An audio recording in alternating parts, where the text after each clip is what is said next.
男を好きになるなんて怪物だと父親に罵られ、何度もビンタを浴びせられたシュンは右耳の鼓膜を損傷し、片耳聴力を失った。さらに一族からも除名される。愛する人と駆け落ちしたものの、その相手も最後には女との結婚を選んだ。全てを失ったシュンは今では田舎町の学校で保健室の先生として静かに暮らしている。皆さんこんにちは。 BL ホリックのムーニンです。ネタバレを含むのでご注意を。では早速始めましょう。ベンイエが借金取りに捕まり、こっぴどく痛めつけられていたところへ保健室の先生シュンが現れた。そして借金を肩代わりし、その場でベンイエを救い出す。これからは自分が債権者だと言い、返済代わりに毎日保健室へ来るよう命じた。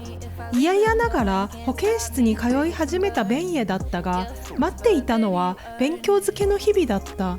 こんなことをして何になるんだと、ベンイエは反抗的な態度を見せる。なかなか勉強に身が入らないベンイエをシュンは下町へ連れ出した。ギャンブルに人生を壊された者たちや、出所後も希望を見出せずに生きる人々の姿を見せるためだ。卒業した後、ああなりたくないなら俺のところへ来い。そう言って差し出された手の先には新しい人生の入り口があった。犯罪の道に進むのか、それとも未来を選ぶのか、ベンイエは少し考えた末、シュンの手を固く握る。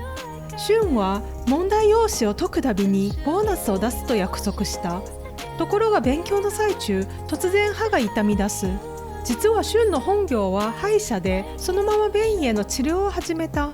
そして始まった診察シーンがとにかく色っぽい。こんな歯医者がいるなら予約したいと思ったのは私だけかしら。そしてバスケの練習中にベンイエは太ももを痛めて保健室を訪れる。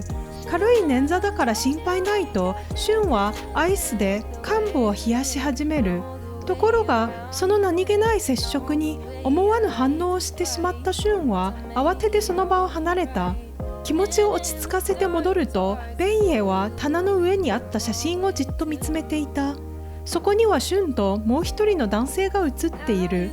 帰るよう促すシュンだったが、ベンイエはすでにシュンの気持ちに気づいていた。遠慮なく踏み込んでくるその態度にシュンは冷たく突き放し、保健室から追い返した。次にベンイエがシュンの仕事場を訪れたのはひどく殴られた夜のことだった。だが診察室に入った途端、患者がシュンの手を握りながら口説いている場面を目撃してしまう。その瞬間、抑え込んでいた感情があふれ出し、ベンイエは思わず好きだと告白した。しかしシュンはその思いを受け入れない。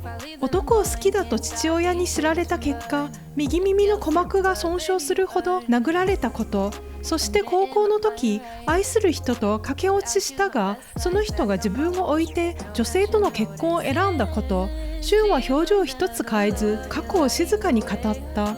ベンイエは自分なら絶対に裏切らない、一生シュンのそばにいると言い切った。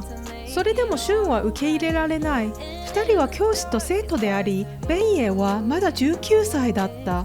目の前の思いがどれほど真剣だとしても、シュンにはその一歩を踏み出すことができなかった。また次回お会いしましょう。ではでは。